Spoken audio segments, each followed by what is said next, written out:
Hello, we're going to finish our midterm review by covering Chapter 14 for our online Foundations of Math 2 class here at Amarillo College. I'm Sherri Clowe, your instructor, and we're going to start with the basic definition of probability.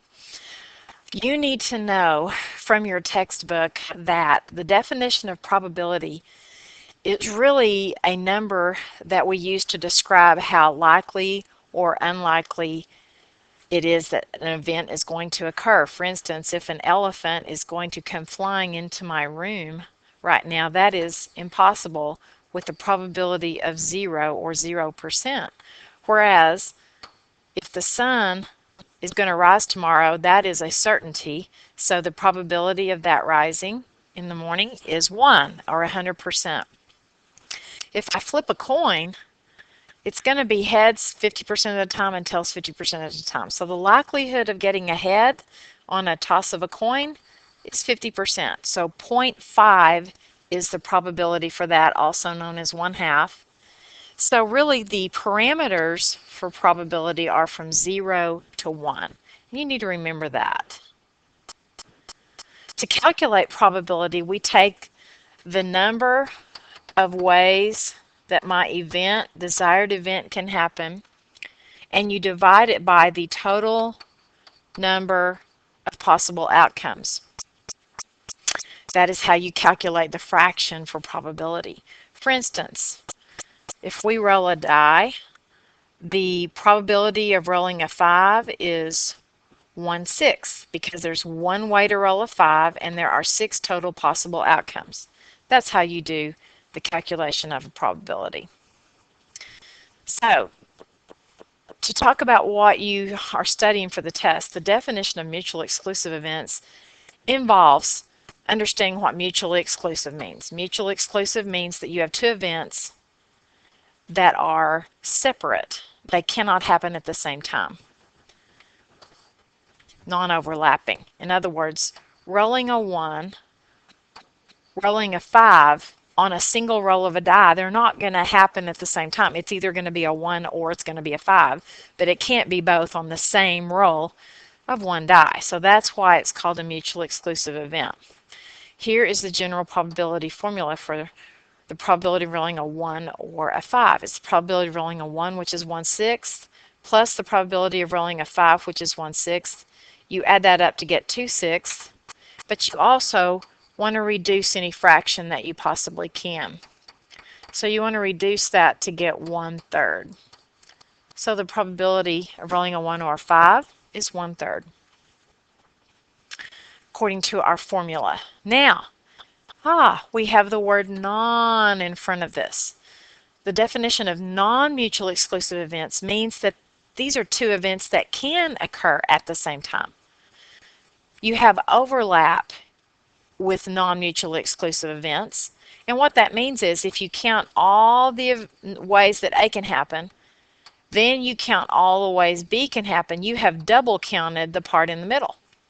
So in order to get an accurate probability calculation, you have to subtract the part that you have counted twice once so that you don't get an artificially large probability value. For instance, an example of a non-mutually exclusive event would be the probability of drawing a heart or a king from a single draw of a card from a regular deck of playing cards. Now, you could draw a king, which there's 4 of them. You could draw a heart, which there's 13 of them, but you could also draw the king of hearts, which there's 1 of them, but you're counting it twice when you count the kings and the hearts. So the probability of drawing a king or a heart on one draw from a regular deck of playing cards would be the probability of drawing a king, which is 4/25, plus the probability of drawing a heart, which is 13. It's not 4/25, 4/52, plus the probability of drawing a heart, which is 13/52, minus the probability of drawing the king of hearts, which is 1 of them, 1/52. So to add those up, 4 plus 13 is 17, and 17 minus 1 is 16/52. Now, we need to reduce 16/52. I believe 4 goes into 16 4 times, and 4 goes into 52 13 times. Your probability of drawing a king or a heart is 4/13. Let's talk about complementary events. A lot of students are confused by this. Complementary events, I like this definition. I found it online. The complement of event A is not A. In other words, it's all the outcomes that are not event A.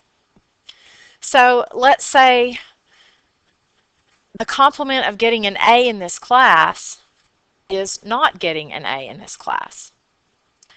The complement of rolling a 2 or a 3 on a roll of a die is rolling a 1, 4, 5, or 6. So it just depends on what you're defining as the desired event as to what the complement of that event is. For instance, if you look at this little example, we have a set A which consists of 4 numbers, 2, 12, 6, and 7. The entire set consists of 2, 12, 6, and 7 plus 1, 8, 5, 3, 9, 10, 4, and 11. So the probability of A plus the probability of not A should equal 1. This is the equation that I want you to be aware of when we deal with complementary events. So the probability of drawing a number from A in this example is 4 divided by, I believe there's a total of 12 here. I counted them previously. Now, the probability of drawing a number that is not A would be these, and I believe there are 8 of those. 1, 2, 3, 4, 5, 6, 7, 8. Yes. Plus 8 twelfths is 12 twelfths, which is 1. So the probability of A plus the probability of not A should always equal 1. All right, here is an example of a complementary event as well. Rolling a 6 and not rolling a 6 on a single roll of a die would be an example of a complementary event. The probability of rolling a 6 is 1/6. The probability of not rolling a 6 is 5/6, and that indeed equals 1. All right. Now we're going to use the concept of complementary events to calculate the odds of an event. The way to calculate the odds of an event happening is we take the number of ways event A could happen and we say dot dot, which means versus the number of ways event A does not happen, which is its complement. Here's an example of odds. The odds of rolling a 6 on a single roll of one die is 1 to 5, or 1 versus 5. We sometimes say the word 2 there, 1 versus 5. Because there's one way to roll a 6, there are 5 ways to not roll a 6, so it's 1 to 5. But notice how the odds are different from reporting it as a probability. The probability of rolling a 6 is 1/6. So it's really important to know that concept. So here's an example.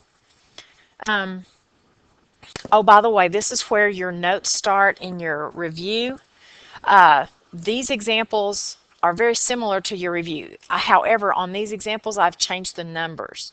So you can still do your review on your own and see if you understand the concepts because there are different numbers on that review. But here we go. Determine the probability of attaining a total score of 3 or 4 on a single roll of 2 dice. Now, a 2 dice roll has a sample space that looks like this. Our first die could be from 1 to 6. Our second die could also go from 1 to 6. And everything inside this square is the result. This is the sum of the 2 dice. So it goes from 2 to 12. And there are 36 total because 6 times 6 is 36. So the 36 is going to be our denominator because that's the total number that we have in this sample space. Now, how many 3s or 4s are there? Well, the probability of 3 or 4, because they are mutually exclusive events, would be the probability of rolling a 3 plus the probability of rolling a 4. We're going to add those up. So the probability of rolling a 3 would be 2/36. Probability of rolling a 4, there's 3 of those, would be 3/36. So 2 plus 3 is 5/36, and I don't believe that one reduces. Next. Two dice are thrown. Determine the probability of obtaining a score of at least 9. At least 9 means 9 or higher. A sum of 9 or higher. So, well, how many of those are? Probability of greater than or equal to 9. 1, 2, 3, 4, 5, 6, 7, 8, 9, 10. 10 of them out of 36, so 10/36. We do need to reduce that. I believe 2 goes into 10 5 times, and 2 goes into 36 18 times. So that would be 5/18. I hope I did that right, because I'm hurrying. How many 5-letter code words can be formed from a standard 26-letter alphabet if repetition is allowed? Well, if you think about code words, if there's a 5-letter code word, there's going to be 5 positions.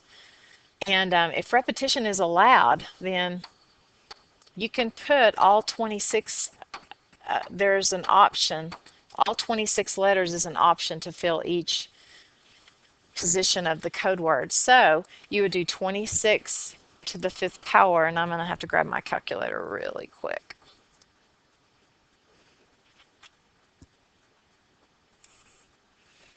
Here's my calculator.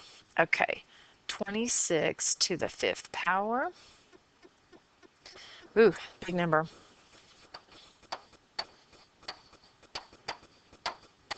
This is what I got on my calculator.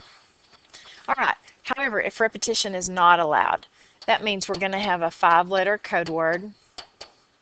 All 26 letters could be used here, but once you use a letter in that first position, there's only 25 letters left to put here.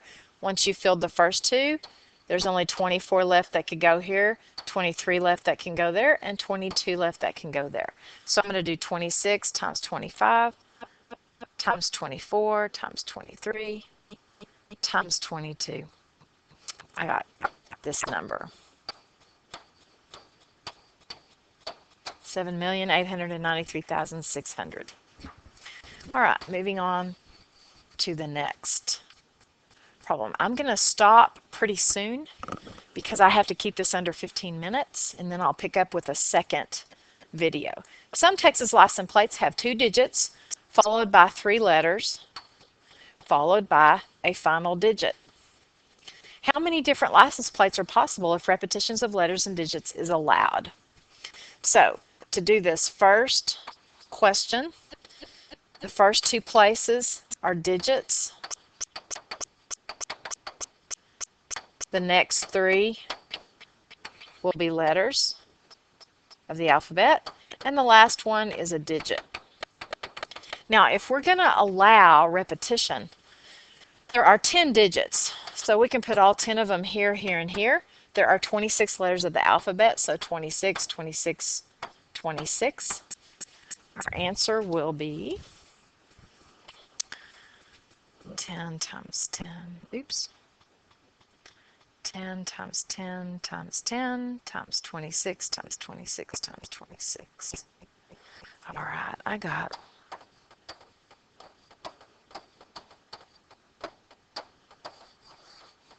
However, if repetition is not allowed, 10 times 9, because we've used up a digit, 26, 25, 24, because we're using up letters and we can't use them again, and then 10, 9, 8.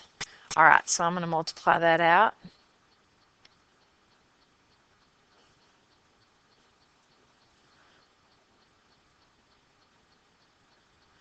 And I got, there's my answer for that one. Okay, I'm going to stop and have to pick up there for our next video.